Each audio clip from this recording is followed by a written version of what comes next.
ସାଙ୍ଗମାନେ ଆପଣମାନଙ୍କର ଆଣ୍ଠୁ ଦରଜ କିମ୍ବା ଅଣ୍ଟା ଗୁଇଁଠି କହୁଣି କିମ୍ବା କୌଣସି ଜଏଣ୍ଟ ଏଗୁଡ଼ାକ ପେନ୍ ହେଉଛି କି ତାହେଲେ ଆଜିର ଭିଡ଼ିଓ ଦେଖନ୍ତୁ। ମୁଁ ଆଜି ଆପଣମାନଙ୍କ ସହିତ ବହୁତ ସୁନ୍ଦର ଗୋଟେ ହୋମ୍ ରେମେଡ଼ି ଟିପ୍ସଟେ ସେୟାର କରିଛି, ଯାହା ସବୁ ଜିନିଷ ଆପଣମାନେ କିଚେନ୍ ରୁମ୍ରୁ ପାଇପାରିବେ। ଆଉ ଟିପ୍ସଟିକୁ ଆପଣମାନେ ଦେଖନ୍ତୁ, ଆପଣମାନଙ୍କର ଚୁଟକିରେ ଆରାମସେ ଆପଣଙ୍କର ଅଣ୍ଟା ହେଉ ଗୁଇଁଠି ହେଉ ଆଣ୍ଠୁ ହେଉ ଯେକୌଣସି ଜାଗାରୁ ପେନ୍ ହେଉଛି ପେନ୍ ପୁରାପୁରି ଭଲ ହୋଇଯିବ। ତ ଚାଲନ୍ତୁ ସମ୍ପୂର୍ଣ୍ଣ ଭିଡ଼ିଓଟି ଷ୍ଟାର୍ଟ କରିବା। ଏଇଠି ଦେଖନ୍ତୁ, ମୁଁ ପ୍ରଥମେ ଆପଣମାନଙ୍କୁ ଏଇଠି କହି ରଖୁଛି, ମୁଁ ଏଇଠି ଗୋଟେ ଗିନାରେ ନେଇଯାଇଛି ଗୋଟେ ଚାମଚ ହଳଦୀ ପାଉଡ଼ର। ଭଲ ହଳଦୀ ପାଉଡ଼ର ନେବେ। ଏଠି ମେଜରମେଣ୍ଟର ଟିକେ ଧ୍ୟାନ ରଖିବେ, କ'ଣ କ'ଣ କେତେ ପରିମାଣରେ ମିଶିବା ଦରକାର। ଗୋଟେ ଚାମଚ ଆପଣମାନେ ହଳଦୀ ଗୁଣ୍ଡରେ ଅଧା ଚାମଚ ଲୁଣ ପକାଇବେ।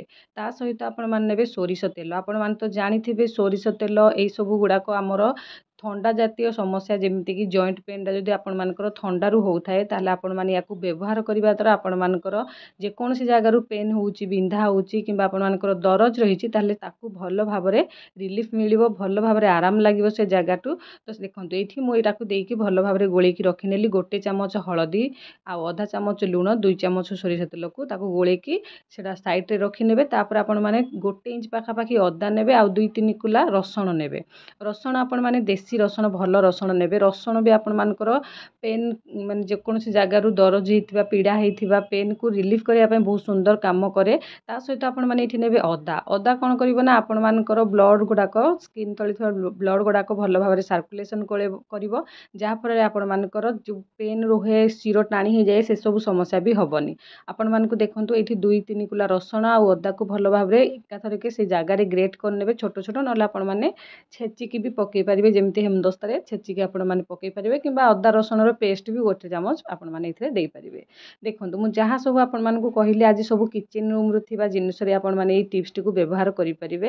ତ ସେଥିପାଇଁ ବାହାରୁ ଆପଣମାନଙ୍କୁ କିଛି ଜିନିଷ ଅଧିକା ପଇସା ଦେଇକି କିଣିକି ଆଣିବାକୁ ପଡ଼ିବନି। ଘରେ ଥିବା ଜିନିଷରେ ଟିକେ ଟିକେ ନେଇକି ଆପଣମାନଙ୍କର ମାନେ ଦରଜ ହେବା ଜାଗା କିମ୍ବା ଆପଣମାନଙ୍କର ପୀଡ଼ା ରହୁଥିବା ଜାଗା କିମ୍ବା ଆପଣମାନଙ୍କର କେଉଁଠି ପେନ୍ ହେଉଛି ଅଧିକା, ତାକୁ ଆପଣମାନେ ବହୁତ ସୁନ୍ଦର ଭାବରେ ଗାୟବ କରିପାରିବେ ଘରେ ବସିକି ଚୁଟକିରେ ଆରାମସେ। ତ ତାପରେ କ'ଣ କରିବେ, ଗୋଟିଏ ଛୋଟ ପ୍ୟାନ୍ ନେଇଯିବେ, ଯେମିତିକି କଢ଼େଇ ହେଉ କିମ୍ବା ଯେକୌଣସି ଜାଗାର ଛୋଟ ଜାଗାଟା ଆପଣମାନେ ନେଇଯିବେ। ଯଦି ଛୋଟ ଜାଗା ନାହିଁ ତାହେଲେ ପୁରୁଣା ଗିନା ତାଟିଆରେ ବି ଆପଣମାନେ କରିପାରିବେ, ଯେଉଁଟାକି ପୁରୁଣା ହେଇଯାଇଥିବ। ତାକୁ ଦେଇକି ଭଲ ଭାବରେ ଫୁଟେଇ ନେବେ। ଏଠି ଦେଖନ୍ତୁ, ମୁଁ ଗ୍ୟାସ୍ ଅନ୍ କରିକି ଧିମା ଆଞ୍ଚରେ ଟିକେ ସମୟ ଫୁଟେଇ ଦେଲି। ରସୁଣ ଅଦା ଟିକେ ହାଲକା କ୍ରଞ୍ଚିନେସ୍ ତାର ପଳେଇବ, ଭଲ ଭାବରେ ଫୁଟିଯିବ ତେଲ ସହିତ।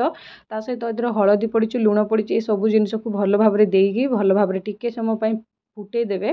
ଏଠି ଫୁଟେଇ ସାରିଲା ପରେ ଆପଣମାନେ କ'ଣ କରିବେ, ଗ୍ୟାସ୍ର ଫ୍ଲେମ୍କୁ ଅଫ୍ କରିନେବେ।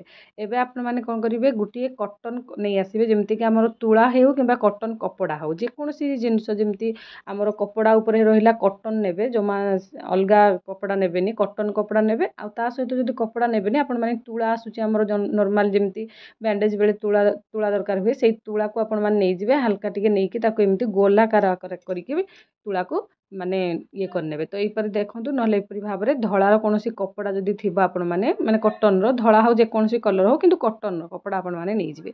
ନେଇକି ଏଇଟା ବହୁତ ଇଜି ପ୍ରୋସେସ୍ଟା ହେବ, ସେଥିପାଇଁ ମୁଁ ଏଇଟା ସେୟାର କରୁଛି। ନହେଲେ ଆପଣମାନେ ନର୍ମାଲି ଏଇ ଯେଉଁ ଆମର ବନେଇଥିବା ମାନେ ସୋରିଷ ତେଲ ଦେଇକି ସବୁ ଯେଉଁ ବନା ହେଇଛି, ତାକୁ ବି ନେଇକି ସେଇ ଯେଉଁ ଜାଗାରେ ଆପଣମାନଙ୍କର ପେନ୍ ହେଉଛି ସେ ଜାଗାରେ ମସାଜ କରିପାରିବେ। କିନ୍ତୁ ଏଇ ଟାଇପ୍ର କରନ୍ତୁ, ବହୁତ ସୁନ୍ଦର ଲାଗିବ। ଦେଖନ୍ତୁ, ଏଇଠି ଆପଣମାନେ କ'ଣ କରିବେ, ହାଲକା ହାଲକା ଉଷୁମ ଥିବା ଅବସ୍ଥାରେ, ଜମା ବି ଏଇ ଯେଉଁ ଆମର ରେମେଡ଼ିଟା ବନେଇଲେ ତାକୁ ଥଣ୍ଡା ହେବା ପାଇଁ ଦେବେନି। ଯଦି ବି ହାଲକା ଥଣ୍ଡା ହେଇଗଲା ତାକୁ ପୁଣି ଟିକେ ଉଷୁମ କରିଦେବେ, ଯେତିକି ସହିପାରିବେ। ଗରମ ନେବେନି, ଉଷୁମ ନେବେ। ଉଷୁମ ଅବସ୍ଥାରେ ଆପଣମାନେ ଦେଇଦେବେ। ଦେଇ ସାରିକି ଏବେ କ'ଣ କରିବେ, ଚାଲନ୍ତୁ ଦେଖିବା। ଏଇଠି ଦେଖନ୍ତୁ, ମୁଁ ଦେଖାଉଛି ଆଣ୍ଠୁଟା ଯଦି ଆପଣମାନଙ୍କର ପେନ୍ ହେଉଛି, ତ ସେଇ ଜାଗାରେ ଆପଣମାନେ କ'ଣ କରିବେ, ଏମିତି ଯେଉଁ ଆମର କଟନ୍ ସାହାଯ୍ୟରେ ରଖିଛେ, କପଡ଼ା ସାହାଯ୍ୟରେ, ତାକୁ ଆଣିକି ଏମିତି ଉବୁଡ଼େଇକି ତା ଉପରେ ରଖିନେବେ। ନହେଲେ ଆପଣମାନେ ଯଦି ତୁଳାରେ ଦେଇଥିବେ, ତୁଳାରେ ଦେଇକି ଭଲ ଭାବରେ ଏମିତି ଛପେଇ ନେବେ, ସେଟା ବି ଭଲ ଇଜି ହେବ। ଏହିପରି ଭାବରେ ଆପଣମାନେ ଦେଇକି ଉଷୁମ ଥିବା ଅବସ୍ଥାରେ ଦେବେ। କିଛି ସମୟ ପାଇଁ ରଖିବେ, 5-10 ମିନିଟ୍ ପାଇଁ ଏମିତି ରଖିକି କପଡ଼ା ସାହାଯ୍ୟରେ ନହେଲେ ବାନ୍ଧିଦେବେ ଭଲ ଭାବରେ। କିଛି ସମୟ ପାଇଁ ଦେଖିବେ ଆପଣମାନଙ୍କର ଯେଉଁ ଜାଗାରୁ ଆପଣଙ୍କର ଆଣ୍ଠୁ ହେଉ, ଗୁଇଁଠି ହେଉ, କହୁଣି ହେଉ, ବେକ ହେଉ, ଯେଉଁ ଜାଗାରୁ ପେନ୍ ରହୁଛି, ପୀଡ଼ା ରହୁଛି, ସେ ଆରାମସେ ଚୁଟକିରେ ସେଠୁ ପେନ୍ ଗାୟବ ହେଇଯିବ। ଆପଣମାନଙ୍କୁ ବହୁତ ହିଁ ଆରାମ ଲାଗିବ।